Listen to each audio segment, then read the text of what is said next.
tipos de trabajo en equipo, ¿no? Se llamaba así como que lo más setentero era llamarlo el trabajo en equipo. Vamos a hacer trabajo en equipo. Entonces, eso fue evolucionando de una manera y se fue complejizando de una manera muy, muy interesante a finales del siglo XX, ¿no? A partir de los años 80, y se fue generalizando en las universidades el uso de técnicas didácticas o de estilos de diseñar las experiencias educativas muchísimo más complejo que lo que se había venido, digamos, manejando, ¿no? Incluso yo recuerdo así como lejanamente cuando era más joven, de hecho cuando era niña, haber conocido una escuela pública que se llamaba la Gran Bretaña, ahí en el suburbio en el que crecí, en Villa de las Flores, en donde ya no había pupitres, sino como mesas que podían adecuarse a distintos tamaños de equipos de trabajo, ¿no? Y era una escuela primaria pública, ¿no? Muy, muy interesante. Así es de que desde los años 80, yo les estoy hablando, ya se tenía este concepto pedagógico de que la educación no debería de ser una educación, digamos, de tipo escolástico, ¿no? De donde el profesor es la fuente de todo el conocimiento y los alumnos escuchan. Ahora me gustaría compartirles una pequeña presentación como para ya entrar en materia y pues no sé, a ver, pero yo puedo compartir, ¿verdad, Marco? Ah, sí, aquí está, compartir pantalla. Marco, tienes que habilitarme que yo pueda compartir mi pantalla, por favor. Marco. Espérame un momentito. Marco. Sí, ¿Ya puedo? A ver, ¿dónde dice? Dice, el anfitrión inhabilitó la función de compartir las pantallas. Tienes que habilitarme. Y yo creo que es en... A ver, ¿ya? A ver. Sí, ya. Gracias, Marco. Déjame entonces compartir mi pantalla. Ustedes... Perdón. Ah, sí. Listo, ya pueden ver mi pantalla, ¿cierto? Si ya pueden ver mi pantalla, por favor, indíquenmelo en el chat. Sí se puede. Ok. Ya pueden ver su pantalla. Muy bien, muy bien.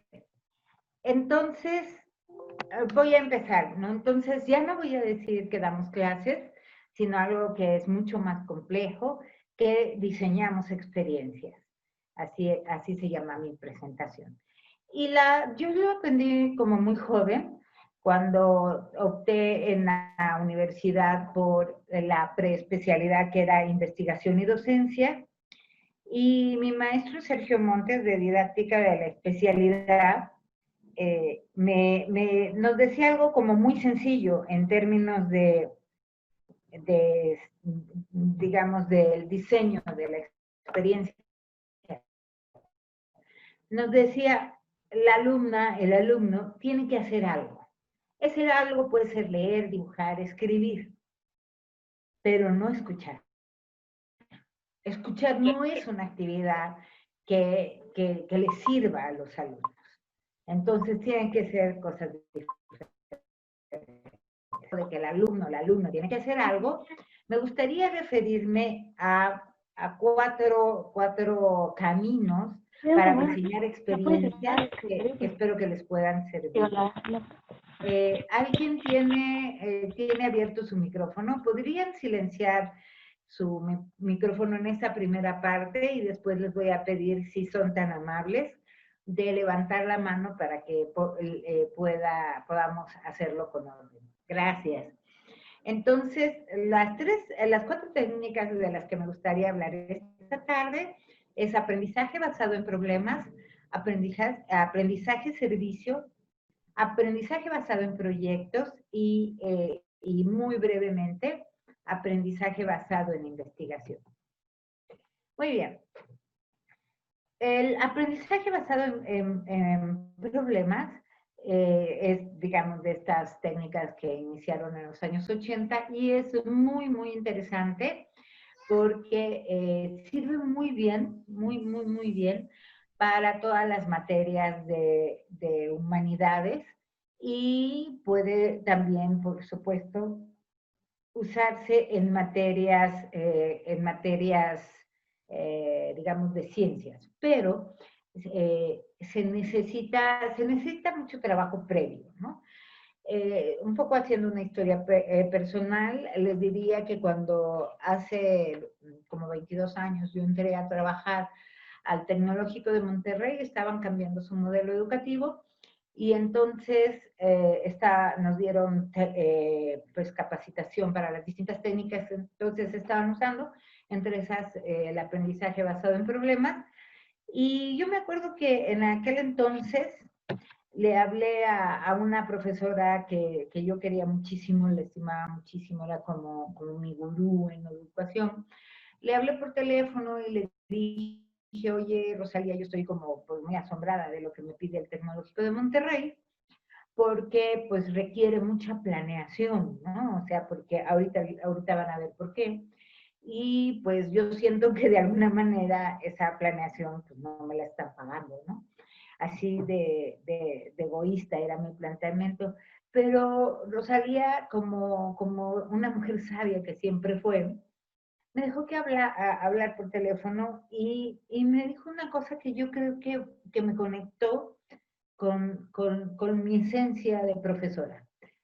Y ya después de que le había explicado por qué yo consideraba que era un poco como injusto lo que me estaba pasando con estas técnicas didácticas, me dijo simplemente, mira que no, todo aquello que salga de la educación tradicional te va a llevar mucho tiempo.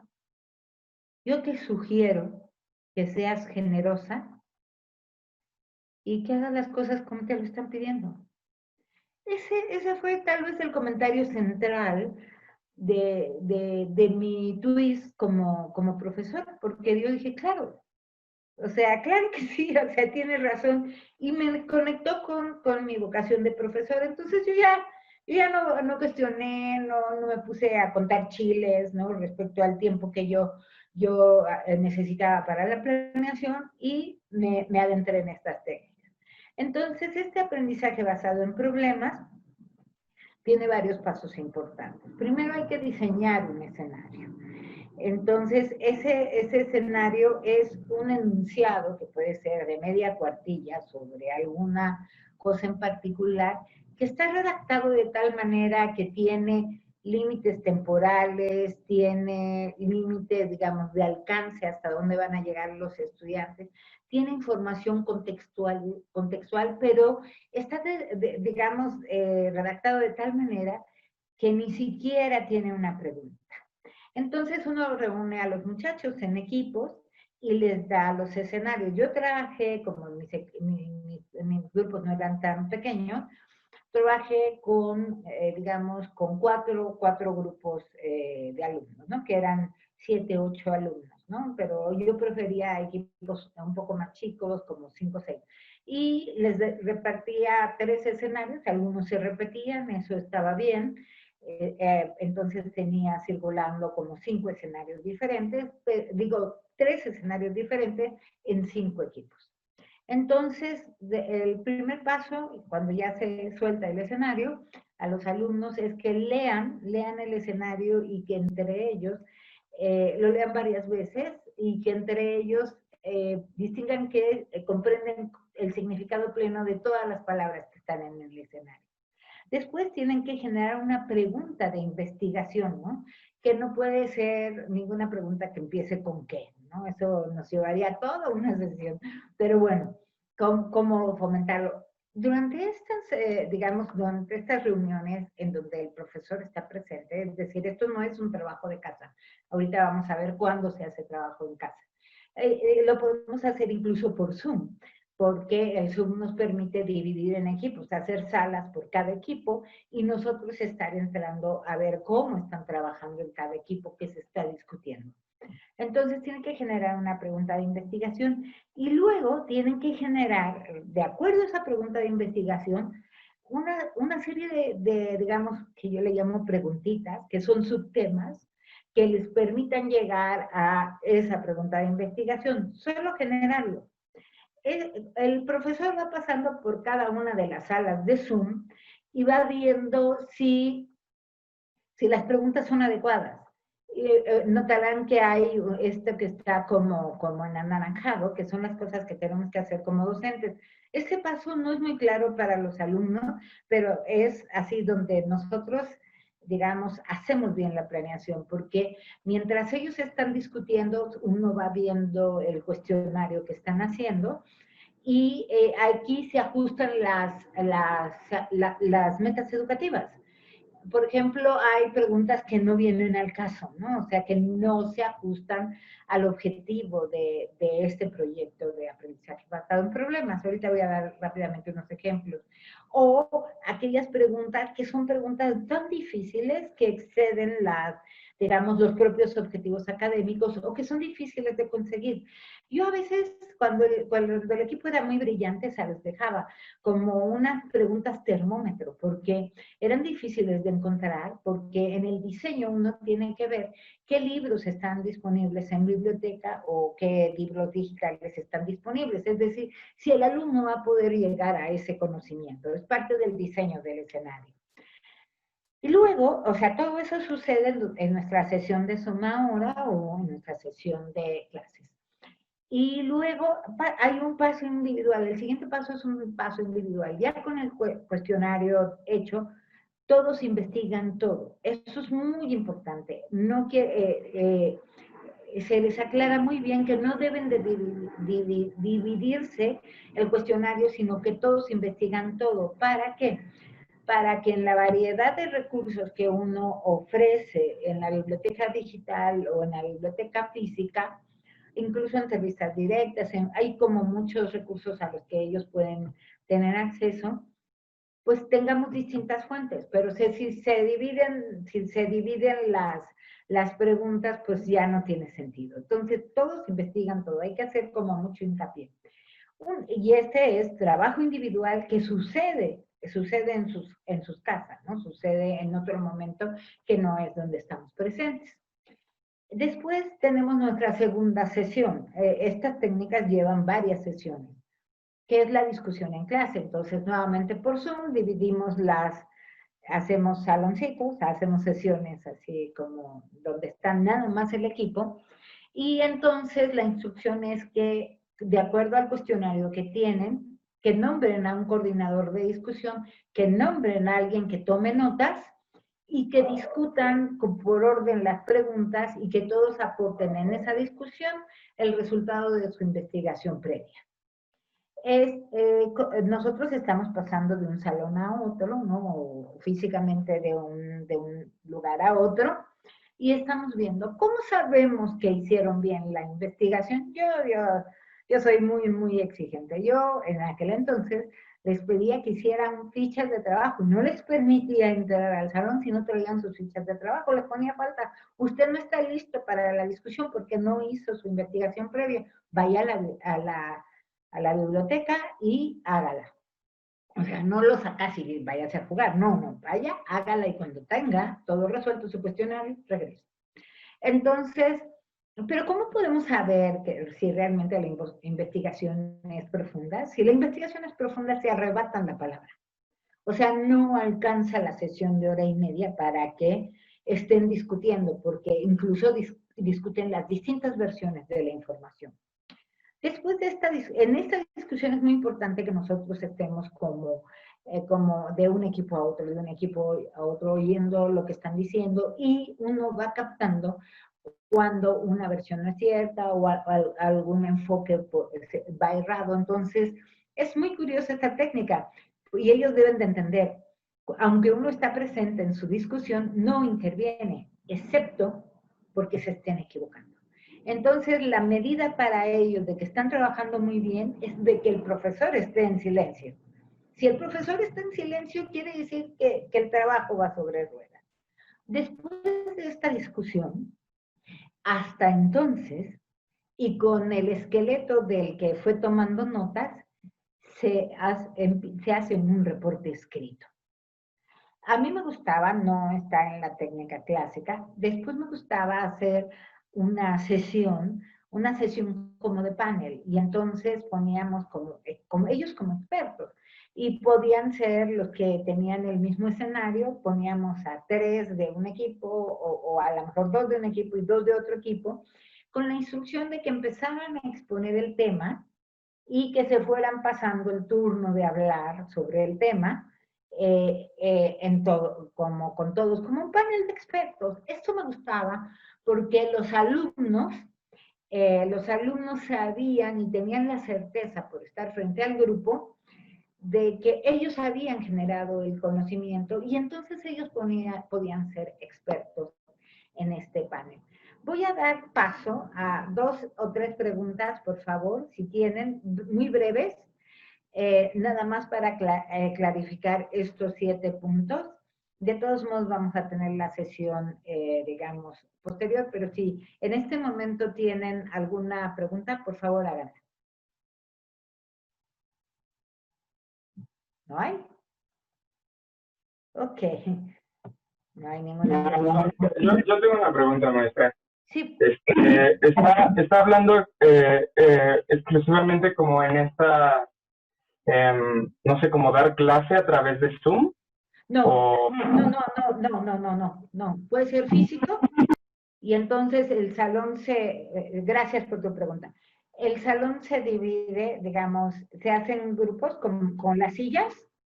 Con las sillas haces grupos de discusión, uno por un lado, otro por el otro, ¿no? Procuras, es muy complicado en un salón, entonces lo que yo hacía a veces, porque hay mucho ruido, si es presencial hay mucho ruido. Bueno, me refiero a Zoom porque no vamos a dar clases tradicionales, digamos, en el siguiente medio año, ¿no? Entonces, en Zoom se puede muy bien. Entonces, pero presencialmente, y la pregunta es muy buena, lo que yo hacía era dividir las sesiones. Entonces, citaba a la mitad del grupo en una sesión y a la otra mitad en la otra sesión, con la idea de que no hubiera tanto ruido dentro del salón.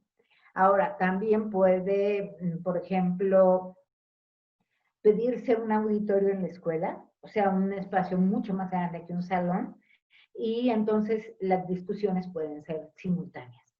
Espero haber contestado tu pregunta. ¿Hay alguna otra? Yo de nuevo. Ok, entiendo en esta parte que dice que para que no haya ruido, dividía la sesión, bueno, los grupos, y a uno le daba una sesión y al otro la otra. Y también noto que con lo que ha ido diciendo de su ponencia en este momento, que es muy importante que los alumnos o sea, no solo escuchen al profesor, sino que también realicen alguna actividad, y que a la hora de que no se tengan que contestar un cuestionario, todo el equipo esté enfocado en ese cuestionario, que lo investigara. Lo que no me quedó tan claro es por qué esta parte de ponerlos como expertos a los alumnos. Muy bien. Sí, me voy a referir a eso. De hecho, la calificación se hace con base en 2 factores. Cómo participaron, uno tiene que tener una lista de los participantes y puede asignar, digamos, puntos de la calificación para cómo participaron durante las sesiones de discusión, que puede ser 1 o pueden ser 2, o sea, hasta 2, yo recomiendo. Y luego, que esa es la parte como individual, ahí se individualiza la calificación, porque uno lleva un score de qué estudiantes están participando en la discusión de equipo. Y luego se asigna una calificación por el resultado, que es el reporte, ¿no? El reporte final de la experiencia, ¿no? Que el reporte final se contesta a la pregunta de investigación. Ahora, ¿por qué después se comparte el conocimiento? Porque como uno ha fraccionado los temas del programa, el equipo ha estado enfocando en uno en particular, ¿no? Me voy a referir a a uno. Por ejemplo, estaba yo dando el tema de Revolución Mexicana y un equipo tenía el tema de Madero, mientras que otro equipo tenía el tema de Zapata y otro equipo tenía el del ejército constitucionalista, ¿no? Como para hablar de los distintos grupos que participaron en la Revolución Mexicana. Entonces, como se pasan 2 semanas, este proceso está pensado para un grupo que tenía 2 veces por semana clase. Entonces, durante 2 semanas están enfocados en su tema, digamos, la Revolución Zapatista en Morelos. Entonces, no contemplan ninguno de los otros temas. Así que, digamos, al final de las semanas, de estas 2 semanas, sí es bueno compartir el conocimiento porque el resto del grupo escucha la investigación sobre Madero o sobre Venustiano Carranza o la Constitución de Venustiano Carranza, a la que no tuvo acceso porque estuvo centrado en su escenario. Entonces esto es como muy importante y empodera a los alumnos que hicieron la investigación. ¿Por qué? Porque los hace conscientes de que ellos generaron el conocimiento en un proyecto de investigación. Oye, muchas gracias, Axel, por tus preguntas. Son como muy, muy interesantes. Y si le parece, pasamos a la siguiente. Esta es una técnica que es más compleja y es muy interesante. Y es una técnica, es una experiencia que yo compartí con el profesor Marco en comunidades rurales. Se llama aprendizaje servicio. Lo que ustedes ven aquí es una reunión, como ustedes pueden notar, estamos en una casa tradicional, pueden ver hasta las vigas, ¿no?, que sostienen el techo de tejamanil, y es una casa en una comunidad. Y lo que estamos haciendo aquí con este equipo de estudiantes, estamos evaluando cómo nos fue en nuestro proyecto comunitario. Estamos en ese entonces estábamos trabajando en 2 comunidades de Villa del Carbón, una Las Moras de herencia otomí y otro en un centro de aprendizaje múltiple para niños con discapacidad. Todo esto en un sector rural. Entonces, ¿cómo se hace esto? Bueno, de acuerdo a tu programa, seleccionas la comunidad y los problemas específicos en los que vas a trabajar de acuerdo al contenido de tu programa. Aquí tienes que hacer una fuerte preparación conceptual, metodológica y ética con tus grupos, y esto sucede en el aula, ¿no? Entonces, para ir, digamos, limpiando en lo posible todos los preconceptos que se tienen sobre la comunidad, ¿no? Como que son pobres porque no trabajan, ¿no? En fin, todas esas cosas que son prejuicios. Son prejuicios. Entonces, nunca se puede sustituir completamente esta visión prejuiciada, porque pues, venimos de un entorno urbano, venimos de una formación específica universitaria, de hecho es imposible, pero lo mejor es sustituirla por conceptos académicos, ¿no? Entonces les enseñas a los muchachos que no deben de decir, por ejemplo, pobres, ¿no?, sino los sectores subalternos rurales, las costumbres, ¿no?, la socialización, en fin, va sustituyendo todas estas, incluso palabras que nos deforman un poco la percepción del otro, por conceptos académicos que pueden ser definidos y tienen un contenido específico. Y después también tienes que entrenar al grupo en ciertas metodologías de intervención en la comunidad, cómo dialogar con el otro. Este es una experiencia educativa muy dialógica y en la que tienen un gran crecimiento personal respecto al otro, a la percepción del otro.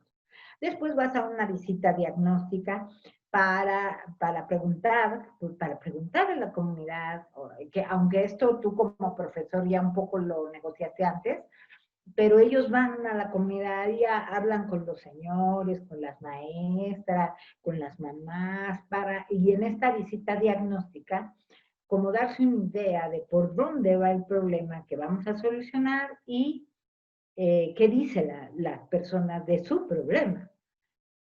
Cuando regresas al aula siempre tiene que haber una jornada reflexiva. En esta jornada reflexiva, en donde comentamos cómo es la comunidad, que vieron, que dicen del problema, el profesor ayuda a ajustar, digamos, las metas académicas, pero también a ir quitando como estos preconceptos de muy de ciudad y empezar a comprender la cosmovisión de la propia comunidad.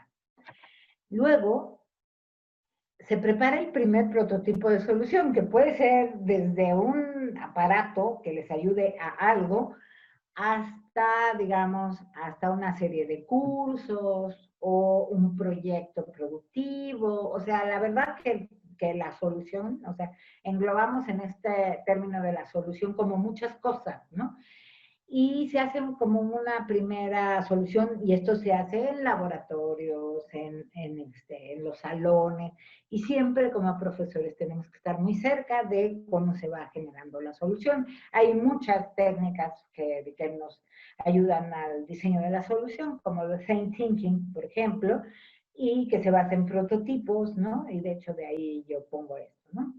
Después, cuando ya se tiene como el prototipo de lo que se va a hacer, hay que ir de nuevo a la comunidad y con los líderes comunitarios decirles, oigan, la solución va como por aquí, por acá, por aquí, o por acá. Entonces, ahí esto es muy importante. Es en esa segunda visita hay que escuchar. En esa casi no hay que hablar, hay que escuchar para ver si lo que nosotros proponemos es algo real, bueno y que va a ser operacionalizable, ¿no? Que se puede realizar. Cada vez que vamos con la comunidad tenemos que regresar a una jornada de reflexión para que los alumnos puedan, digamos, expresar sus dudas, incluso expresar, verbalizar sus frustraciones y esto, y sea algo que el profesor pueda ir modelando en positivo, ¿no? En positivo, esa es la idea. Después, la tercera, digamos, la tercera intervención en comunidad, no me gusta la palabra intervención, corresponde a esta fotografía. O sea, ya llevaste todo lo que es para tu solución y eso, y nosotros permanecíamos, ¿qué les digo? 15 días en la comunidad para poner en marcha las soluciones. Y entonces, lo que estamos, y a cada noche hacíamos esta reunión que ustedes ven en la foto, lo hacíamos como sustentando el liderazgo de los estudiantes. Cada brigada tenía una dupla de líderes, un hombre y una mujer, y cada equipo tenía su líder.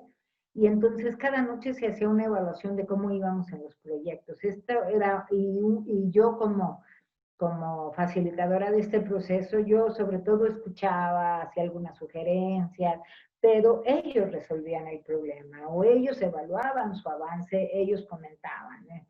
Se hacía, era maravilloso, ¿no? O sea, duraba como una hora la reunión de líderes, le llamábamos, evaluativa de líderes, y se descansaba en el liderazgo estudiantil. Luego, digamos, de este periodo en donde se ponían en marcha todas las soluciones, siempre había, la técnica lo incluye, una celebración del conocimiento adquirido con la comunidad. Entonces, esto siempre se hacía al final. Las comunidades son de lo más lindas, o estas comunidades donde trabajábamos.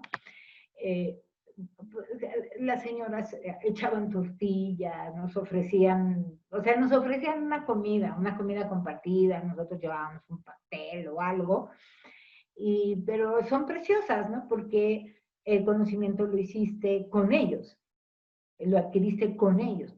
Y finalmente regresas a la universidad, regresas a tus aulas, y es muy importante también hacer una jornada reflexiva sobre el conocimiento adquirido, sobre los otros, qué es México, que los problemas que viste en la comunidad no solo son de esa comunidad, sino que son un botón de muestra de problemas nacionales muchísimo más grandes, más complejos. Todo, y puedes incluir que ahí sí, cómo se te cayeron los prejuicios, en fin, cosas que no conocen. y este es aprendizaje-servicio. Para irme un poco más rápido, porque caramba, cómo se nos está acabando un poco el tiempo, por favor anoten, les suplico que anoten todas sus dudas de esta técnica, aprendizaje-servicio. Es una técnica que tiene muchos años, digamos, es muy fuerte en Estados Unidos. Learning Service se llama en Estados Unidos. Tiene mucho arraigo en Europa, particularmente hay muy buena información de los grupos de Cataluña.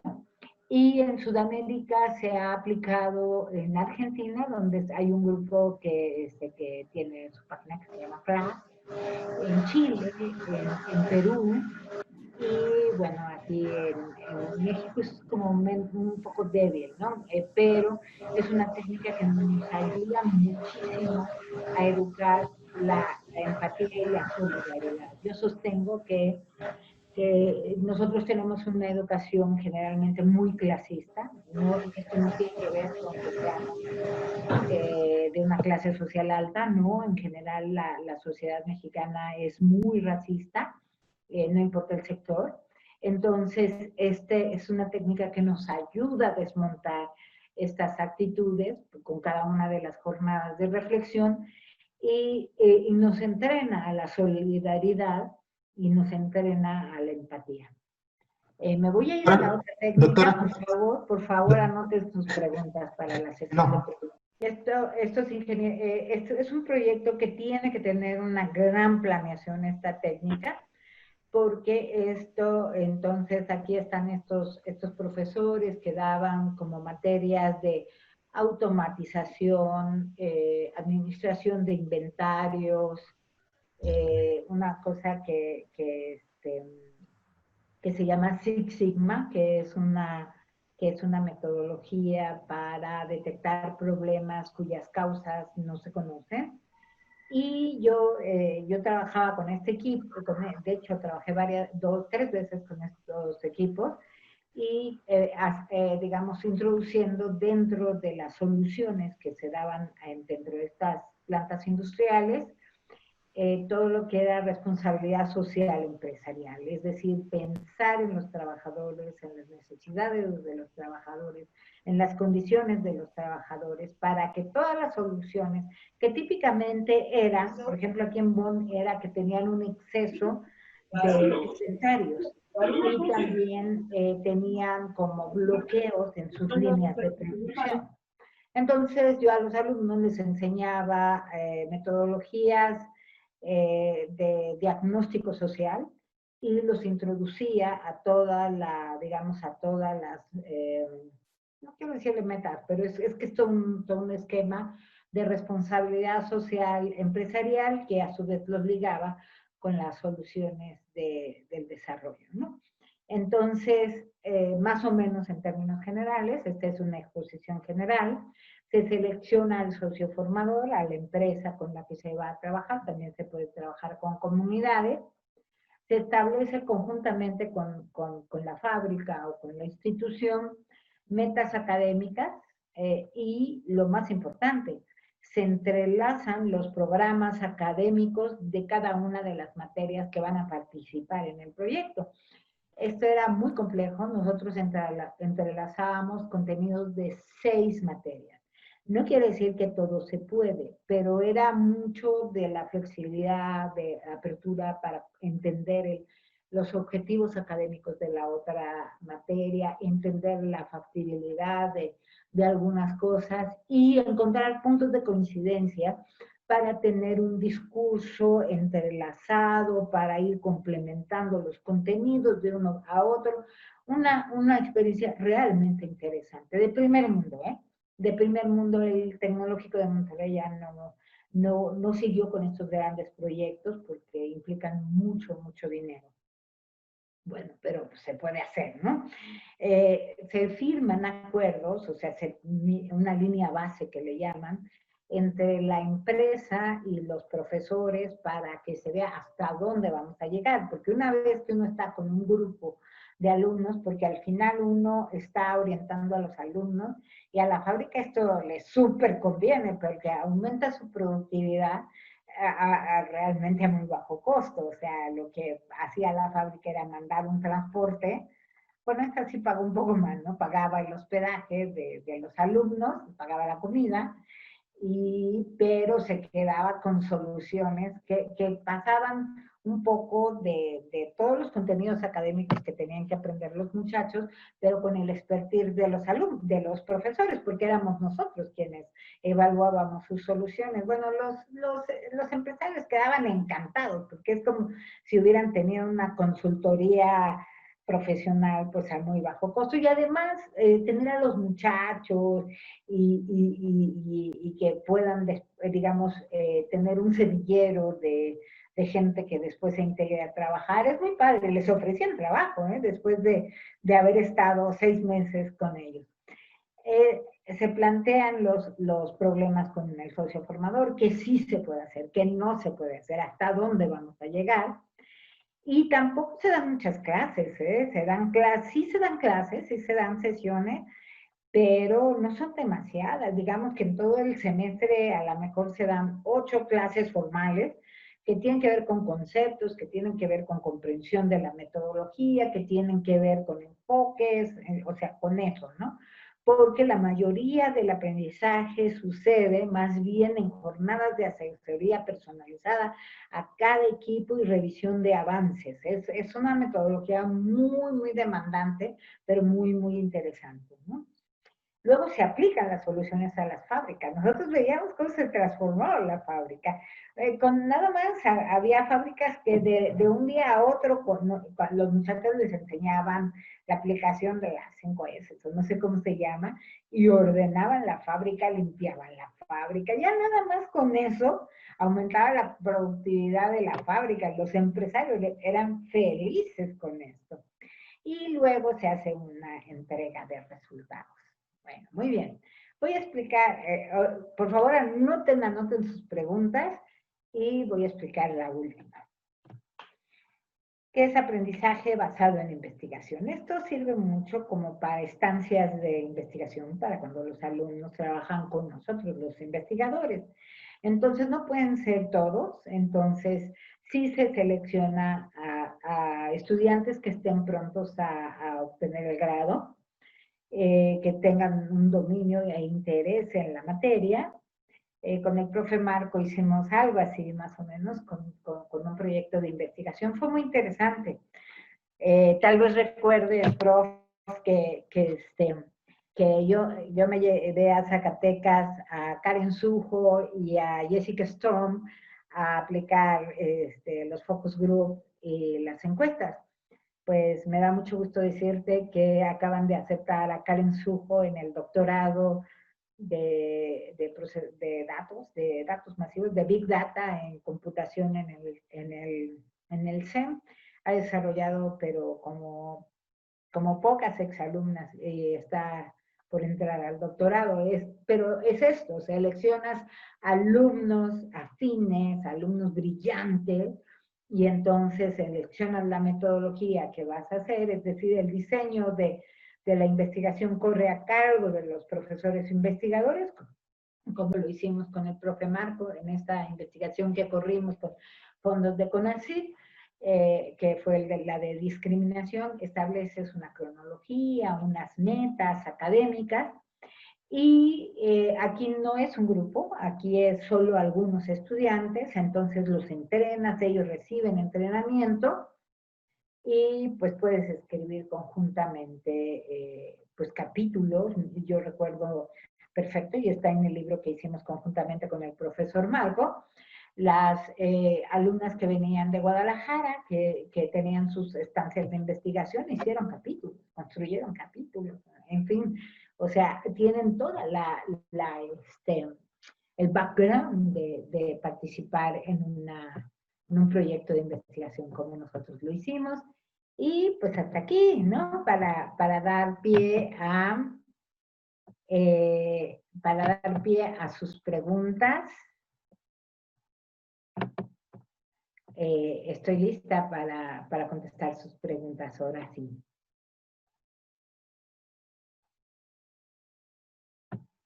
Hola, hola. A ver, voy a leer del chat. Voy a leer del chat y ahorita, por favor, levántenme la mano para que yo pueda irles diciendo. Aquí de Natalia Rosales. A mí me interesaría saber qué estrategia permitiría que los profesores con un pensamiento y tipo de enseñanza tradicional acepten las técnicas didácticas que se plantean, ya que muchas veces son poco flexibles a cambiar su método de enseñanza. Uy, esta es como la pregunta del millón. Yo creo que las propias circunstancias pueden hacer que los profesores cambien, ¿no? El actual confinamiento al que estamos solidariamente participando para que no aumenten los contagios de la pandemia, ha hecho que muchos profesores tradicionales tengan que enfrentarse a este tipo de soluciones tecnológicas. Y yo creo que una explicación amplia de no solo los resultados en términos, de conocimiento, en términos disciplinarios.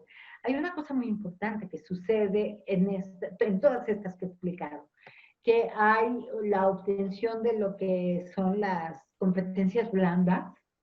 Es impresionante el salto cualitativo que todos los alumnos dan, ¿no? Entonces, en una forma, como un poco convencerlos de que en una formación más integral, que no solo tiene que ver con los objetivos disciplinares, sino con que el alumno tenga un pensamiento crítico, que el alumno trabaje en equipo, que el alumno sea responsable de su conocimiento, que sea autónomo, que sea solidario, que sea empático, que esté orientado a la solución de los problemas. Es decir, hay un gran cúmulo de habilidades añadidas que se dan cuando ponemos en práctica esta técnica. Te agradezco mucho la pregunta de Natalia y tenemos otra de Daniela Cruz. ¿Qué tipo de problemas son los más viables para tratar o desarrollar en el aprendizaje y servicio? Qué buena pregunta. Esto depende de la comunidad donde vayas a trabajar. Entonces, porque la comunidad, el problema emana de la comunidad, entonces tiene que ser un problema que, y esto es muy importante, que vaya acorde con los objetivos disciplinarios de tu programa. Es decir, para que en la práctica los alumnos puedan diseñar una solución poniendo en marcha todos los conocimientos que ven, o una buena parte de los conocimientos que ven en el curso, porque si no pierde el sentido, ¿no? O sea, si tienes un grupo de, así pensando, de gente que se dedica a la mercadotecnia, pues no les vas a poner, no vas a ir con ellos a una comunidad que no tenga un proyecto de emprendimiento, no tenga algo que vender. Entonces sí es como muy importante que la selección de la comunidad tenga que ver con los contenidos académicos de tu materia. Eso es fundamental. Y otra cosa que, digamos, para la viabilidad, lo comentaba yo con un grupo de jóvenes que querían hacer una intervención en comunidad, que comunidades vulnerables, bueno, hay en todas partes, o sea, no tienes ni siquiera que salir de las colonias para encontrarlas, ¿no? Siempre es bueno que haya una mediación, es decir, que sea una ONG, que sea una organización, que sea una escuela, porque eso soluciona muchos problemas organizativos. Y yo les decía, no se vayan lejos, o sea, este chico era de Tampico y quería irse a Quismón, que está en San Luis Potosí, porque ahí había hecho unas jornadas, misiones, ¿no? De religiosas, y entonces conocía a una comunidad y se había como enganchado con esta comunidad, pero yo le decía, ¿cómo vas a llevar? O sea, te va a salir carísimo irte de Tampico a Quismón, porque vas a tener que ir 3 veces, mínimo, ¿no? y mejor algo en Altamira, ¿no? Donde incluso si se te olvida algo le puedes hablar a tu primo y si oye, tráeme una cuerda X y te la lleva en su carro. Entonces, como que sí tienes que evaluar muy bien. Muy bien. Tenemos una otra pregunta de Axel. Axel, muchas gracias. ¿Qué estrategias puede utilizar un profesor para que los alumnos se involucren más en el aprendizaje, para que desarrollen habilidades requeridas, por ejemplo, el aprendizaje mediante la investigación? Fíjate que aquí te voy a dar de nada, Daniela, una cosa que yo creo que va mucho con lo que sucede en la educación. Hay una llave mágica, que es la curiosidad, tanto en aprendizaje basado en problemas, como, creo que no lo dije, como en el de investigación. Cuando uno suelta el escenario en aprendizaje basado en problemas, no tiene que haber ninguna consulta, es más, los celulares y las computadoras tienen que estar desconectadas en avión. O sea, no se permite durante las primeras sesiones de generar la pregunta y las preguntas, los subtemas, preguntas, no se permite que se haga ninguna consulta. ¿Para qué? Para que las preguntas vengan desde la curiosidad del estudiante. Voy a poner un ejemplo de esto. Les comentaba que yo trabajaba el aprendizaje basado en problemas en materias históricas. Yo soy en una de mis carreras, soy historiadora, entonces daba la clase de historia. Entonces estábamos trabajando el escenario que he mencionado, de Madero, y entonces una alumna hizo una pregunta así que me pareció genial. Me dijo, yo lo que quiero saber, o sea, en la discusión, ¿no? Yo lo que quiero saber es si Madero era mujeriego, ¿no? Esta es la típica pregunta que no debe ser reprimida. Viene desde la curiosidad, por supuesto, la hizo una alumna.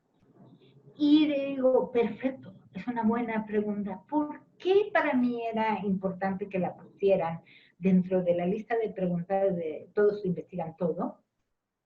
Porque yo sabía que Madero no había sido mujeriego, pero sabía que la figura de la esposa de Madero fue ampliamente atacada en la prensa como, digamos, como objeto de la burla de la oposición para debilitar el gobierno de Madero. Entonces, buscando si él había tenido amantes, iban a llegar a la figura de su esposa, iban a llegar a esta, digamos, a esta fracción del conocimiento histórico, donde podían ver que Sara, si es como se llamaba la esposa, había sido atacada porque no se vestía bien, por ejemplo, ¿no? Y ataques así como muy estúpidos a la figura pública de Madero y de su esposa.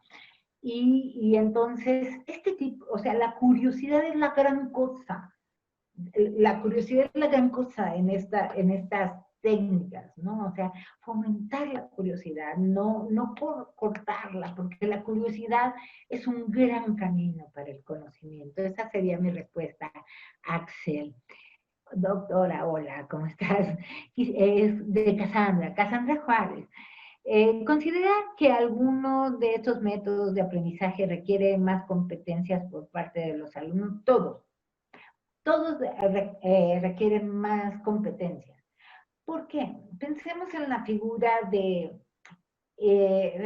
alumno tradicional y del alumno, a lo mejor de un tipo de alumno, no quiero generalizar, de un tipo de alumno de los centennials, que digamos todo en su vida le ha sido dado, ¿no?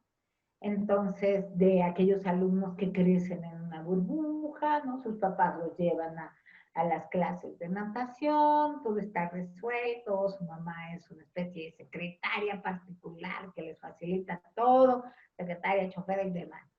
En el momento que se enfrentan a soluciones reales o soluciones complejas, pues nada, el profesor no les va a enseñar. Si se fijan, la figura del profesor en cada una de estas técnicas no es de donde emana el conocimiento, es un facilitador del proceso.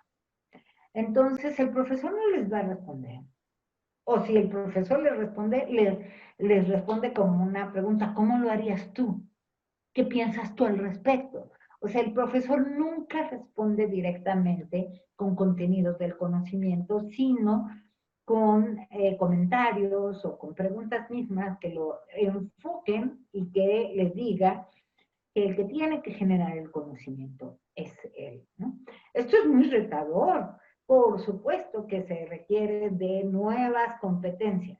Y muy difícil en las generaciones. Yo tengo muy buena opinión de los millennials. O sea, con los millennials yo he hecho los twists más importantes en mi carrera docente. Verdaderamente siento que los millennials son una generación muy valiosa. Tengo una opinión negativa, pero por supuesto no generalizable, de los centennials, ¿no? Que todo el mundo dice que es la generación de cristal. Porque todavía no he encontrado como la llave mágica para hacer que despierten a la curiosidad, que despierten a esta fuerza que todos tenemos de autoconstruirnos, porque está como adormecida. Entonces, cada una de estas técnicas tienen en el centro la autonomía del estudiante. Entonces, sí requieren de otras habilidades, y entre esas, de la habilidad de la autonomía y de la autoconstrucción. Pero todos tenemos eso. Bueno, dice... sí. Voy a... Perdónenme. Voy a contestar la pregunta de Natalia. Algunas de las técnicas didácticas se pueden poner en práctica desde los niveles básicos de la educación, no necesitamos niveles avanzados. Yo creo que en todo, ¿sí? Excepto investigación, pero bueno, puedo contar, es una anécdota personal para que vean que sí se puede. Yo era como famosa en algún tiempo por los ABPs, que es aprendizaje basado en problemas. Entonces todo el mundo sabía, ¿no?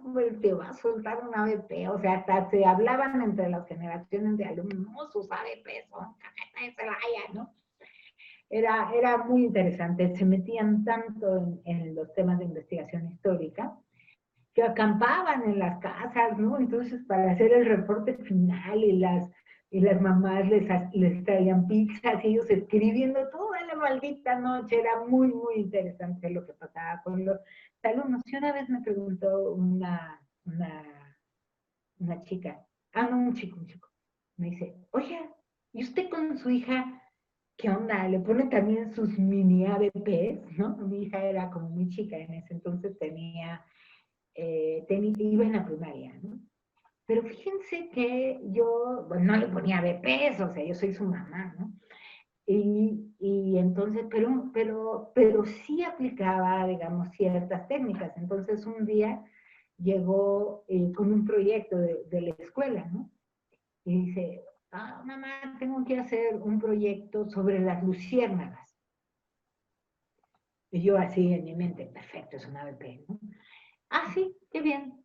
Y entonces le dije, vamos a la biblioteca de preuniversitarios que tiene la Universidad Iberoamericana, o sea, tiene una señora biblioteca, la de universitarios y una chiquita de preuniversitarios, ¿no? En ese tiempo yo estaba haciendo mi doctorado ahí, entonces conocía perfecto la Iberoamericana, entonces llegamos, ¿no? Y durante el trayecto de la casa de ustedes, que está aquí en la colonia Álamos, allá en ese entonces se hacían 20 minutos a Santa Fe, le fui como fomentando, oye, ¿cómo qué preguntas tienes sobre la luciérnagas? No, pues esto, y fue como generando, ¿no? Yo, para que fuera generando sus preguntas, ¿no? Y su pregunta de investigación y sus preguntitas a su nivel, a nivel primario. Y cuando llegamos a la Iberoamericana, la llevé a la biblioteca de preuniversitarios y me presenté con la bibliotecaria y le dije, bueno, quiero presentar a mi hija, trae un proyecto que tiene que hacer una maqueta y pues explícale, mi amor. Y ya que le explicó y eso, y retomó algunas de las preguntas que habíamos como generado en el trayecto, Dije, bueno, mijita, aquí te quedas con la señorita, te le encargo, señorita, cualquier cosa, yo regreso en un rato. Y yo me fui a mi biblioteca para que ella desarrollara su investigación, ella solita, junto con la bibliotecaria. Y bueno, aquí no hubo un reporte escrito, pero yo fui la más feliz porque me encantan hacer las maquetas. Hicimos una maqueta de luciérnagas que incluso le pusimos unos poquitos, una pila para que prendiera, ¿no? Que esa es como la de síntesis. Sí se puede, nada más que por supuesto no tiene que ser tan complejo, pero digamos, esta experiencia personal yo creo que te responde a tu pregunta. Dice...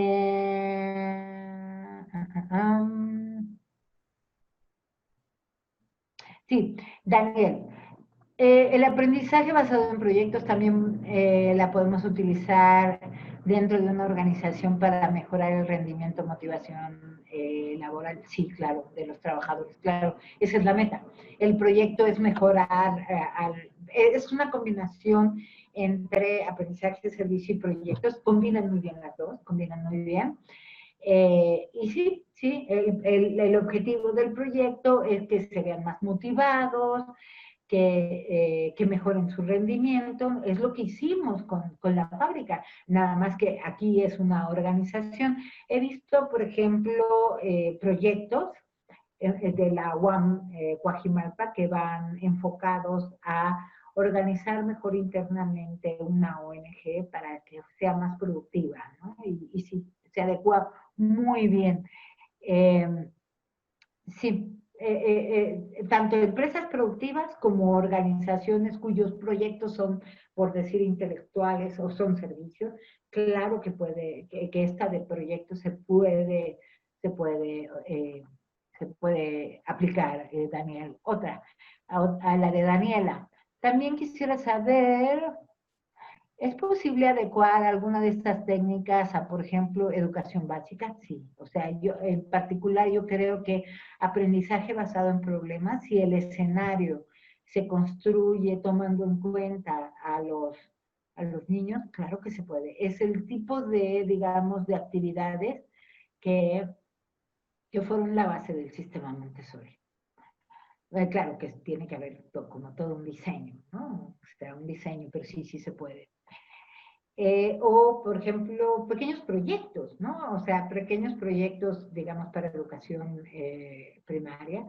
El típico proyecto, digamos, porque incluso transcurre en el tiempo, que se puede hacer como una mejor estructuración, con más contenido, es el frijolito que germina, ¿no? Entonces, que no sea, digamos, dejarlo por ejemplo, en el algodón, sino que hacer un almácigo como los campesinos lo hacen y hacer un pequeño huerto escolar, así sea en 3, 4 macetas, que nos lleve al concepto de huerto urbano, o sea, como complejizar, claro que se puede. Dice,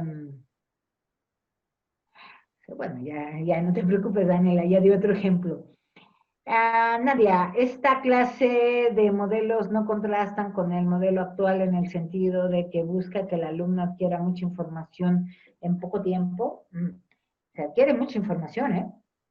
Es impresionante. Por eso cuando yo les digo que me gustaba hacer paneles, es que en el curso de estas técnicas, el alumno aprende en cantidades industriales, o sea, porque además va a requerir, eso es muy bonito, ¿eh? Va requiriendo de adquirir habilidades que probablemente no tengan, ¿no? Entonces, les voy a dar un ejemplo de esto. Estábamos en una comunidad en La Capilla, en Villa del Carbón, y una de los proyectos que parecía muy sencillo era, digamos, quitarle los virus, o sea, vacunar todas las computadoras del centro de cómputo, uno de los mejores centros de cómputos escolares que yo vi allá arriba. Pero maldito centro de cómputo tenía una cosa así súper complicada. No tenía, o sea, los virus no se quitaban con el antivirus normal. O sea, porque el proyecto parecía muy sencillo. Corremos antivirus y le quitamos los virus a todas las computadoras y todas vuelven a funcionar. No, tenían algo así se llaman, tan complejo que ellos mismos dijeron que necesitaban hacer, ¿cómo decían? Como informática forense. Hasta ellos mismos se inventaron el término, tuvieron que hablar con un profesor que estaba en la ciudad, decirle, el problema es tal, o sea, como ir mucho más profundo del conocimiento que ellos tenían y lograron desinstalar ese virus que además se reproducía, en fin, ¿no? Entonces, el cúmulo de conocimiento que te genera cualquiera de estas es muchísimo mayor que un programa tradicional. Entonces, sí, o sea, necesitas adquirir mucha información en muy poco tiempo. Claro que la necesitas, porque la realidad siempre te va a poner en una circunstancia donde se necesita mucho más allá de tu programa. Andrea, ¿qué tan eficientes son estos modelos para desarrollar en el aula? Supongo que es el aula, el habla en público. Uy, sí. Sí. Tú tienes que hacer muchas cosas. Por ejemplo, y tú le puedes añadir, por ejemplo, en el de aprendizaje servicio, esta cuestión de que tú tienes que dialogar con la comunidad. Hay un momento en que los alumnos tienen que explicar muy bien cómo es la solución. Y eso pasa por las habilidades de hablar en público. Y no solo hablar en público, sino hablar en público y con calidad. Yo todavía cuando llevé a grupos como digamos, muy elegidos, yo hacía que estos grupos presentaran un informe con el alcalde y con el cabildo. Y hacíamos la planeación y todo para que hablaran bien, caray. Entonces sí se puede, o sea, introduciendo estas sesiones de exposición de exposición de resultados, claro que se puede mejorar porque nosotros corríamos la presentación varias veces antes de la presentación formal y yo les decía, esto es su presentación de PowerPoint, tiene errores ortográficos, casi nunca pasaba, pero pasaba. Ustedes, les decía, vamos a correr la presentación y en la presentación todos los del equipo presentaban y entonces les hacía yo observaciones de a cómo estaban haciendo su trabajo para mejorar hablar en público. Natalia, ¿considera que estas técnicas permitirían mejorar la situación actual de la educación en México? Si así lo considera, ¿por qué no se han implementado? Bueno, sí, todas estas técnicas ayudan a adquirir mejor los conocimientos a los alumnos y uno como profesor aprende mucho también. Pero se necesita un gran compromiso por parte de los docentes. Podría aplicarse en las escuelas públicas, donde yo vi primero que se aplicaba fue, como lo dije, en la escuela Gran Bretaña de la colonia del suburbio que se llama Villa de las Flores, y el profesor que lo llevaba a cabo era el profesor Gamaliel de una primaria pública. Claro, se necesita directivos comprometidos, maestros comprometidos, capacitación a esos maestros, y claro que se elevaría el nivel. Sí, ok. Ya me acabé todas las del chat, pero si hay alguien más que quiera decir, o usted, profesor Marco, quiere decir algo.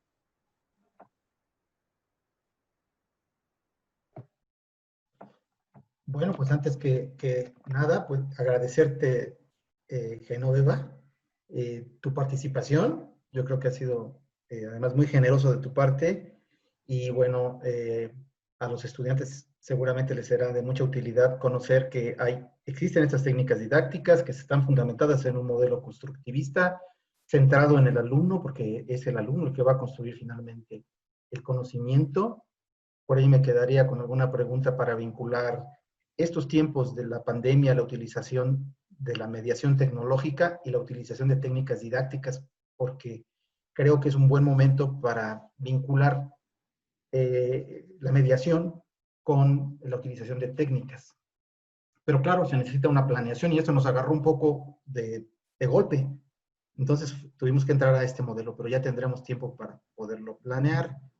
Y bueno, no sé si quieres comentar algo, tenemos 4 minutos sobre esta relación entre la tecnología y... Sí, fíjate que yo lo voy a poner en marcha la semana que viene y la otra semana voy a dar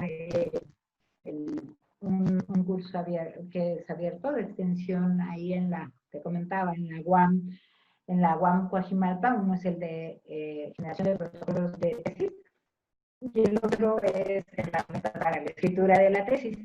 Y lo que estoy haciendo, y voy a usar esta posibilidad que tiene Zoom de hacer equipos y que se generen como salones virtuales para que discutan en equipo. Entonces, ¿cuál es la cosa? Que Zoom nos 2 horas de Zoom, 4 horas de Zoom es mucho. Entonces, el estímulo en Zoom hay que cambiarlo cada 10 minutos. Tenemos que hacer dialógico el intercambio con los alumnos. Entonces, tú das una partecita y los alumnos tienen que hacer algo. Tú vuelves a dar y los alumnos tienen que hacer algo. Y otra vez, pero la interacción, el estímulo tiene que variarse. Yo creo cada 10 minutos el alumno pues se duerme, pero se duerme porque tú estás hablando 2 horas enteras. No porque digamos, ellos pueden hacer cosas, estamos interactuando en el chat, pueden generar presentaciones por equipo, en fin, ¿no? O sea, hay que diseñar la experiencia para eso. Muy bien, Genoveva, pues nos estamos quedando ya sin tiempo y bueno, pues te agradecemos que hayas participado con nosotros, con nosotras y que bueno, la verdad ha sido muy enriquecedora tu plática. Si me permites, les puedo dejar a las alumnas y a los alumnos tu correo electrónico. ¿Sí? Para cualquier duda que puedan tener sobre esta cuestión de las técnicas didácticas. Y bueno, de mi parte sabes que te quiero mucho, te aprecio mucho y tengo un diploma para ti, pero no te lo puedo dar en estos tiempos, así que tendremos que esperarnos. Pero a nombre del Departamento de Psicología Educativa de la Facultad de Psicología, pues te doy las gracias por haber participado y te lo hago llegar por correo y en físico te lo entregaré pronto. No sé, pues muchas gracias, Genoveva. Y bueno, también decir que falta pocos minutos. Está haciendo un equipo, un estudio, una investigación sobre feminismo, que es donde te estás distinguiendo ahora en este tema. Bueno, desde hace mucho tiempo, pero ahora en particular. Por si quieren también consultarte, les voy a dejar tu correo electrónico, tus datos. ¿Sí? Bueno, pues ya están los agradecimientos de todos y todas, Genoveva. Y pues yo estoy grabando la sesión, te la mando posteriormente. Y muchas gracias a todos. Nos vemos mañana a las 2 de la tarde. Hasta luego, hasta luego. Gracias a todos. Hasta luego. Gracias, profe. Hasta luego. Hasta luego.